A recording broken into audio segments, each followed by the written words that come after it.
On revient chez nous maintenant. Les derniers jours ont été particulièrement froids. À Montréal, près de 5000 personnes en situation d'itinérance ont eu recours aux haltes chaleur du centre-ville, situées à l'Hôtel-Dieu et au YMCA depuis qu'elles sont ouvertes. Donc, le temps des fêtes a été achalandé dans ses ressources et la mairesse veut quand même redoubler d'efforts pour encore mieux gérer la crise. Véronique Dubé.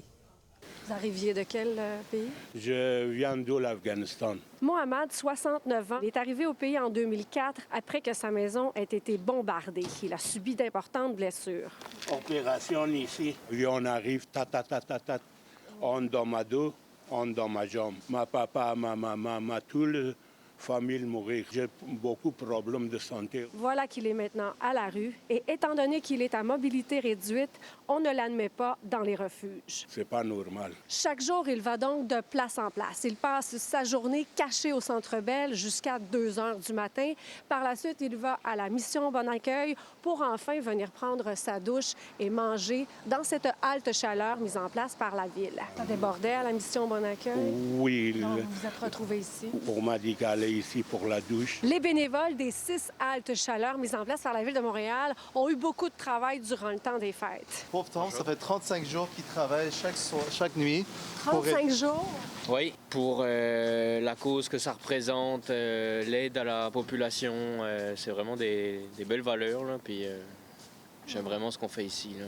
Mais c'est un énorme blitz, là, le temps des fêtes. Oui. Comment ça a été? C'est pas toujours facile, comme on peut le dire. Nouvel an, on a sauvé quelqu'un qui faisait une overdose. La mairesse Soraya Martinez-Ferrada est d'ailleurs venue les féliciter ce matin. C'est beaucoup de travail de nuit alors, pendant le temps des fêtes, donc je veux les remercier. On a fait ce qu'il fallait faire. On a ouvert plus d'haltes de chaleur. On le voit sur le terrain. Ce qu'on entend, c'est que ça a quand même enlevé un peu de pression dans les services qu'on avait déjà. Mais beaucoup dans ce jour de pied. On donne des bas frais, mais tu sais, la vérité, c'est qu'on aurait, si on aurait accès à un docteur, des infirmières, ça nous aiderait beaucoup.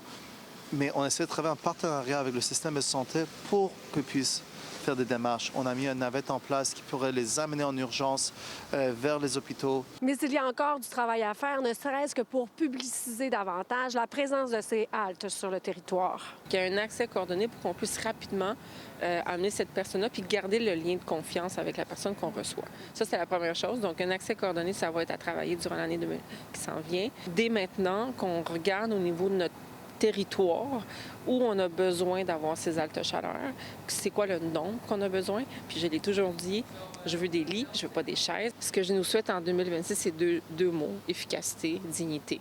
Mohamed, quant à lui, espère davantage que des haltes chaleur. S'il vous plaît, j'ai besoin d'aide, je suis 69, j'ai pas de famille ici. À Montréal, Véronique Dubé, pour Nouveau Info.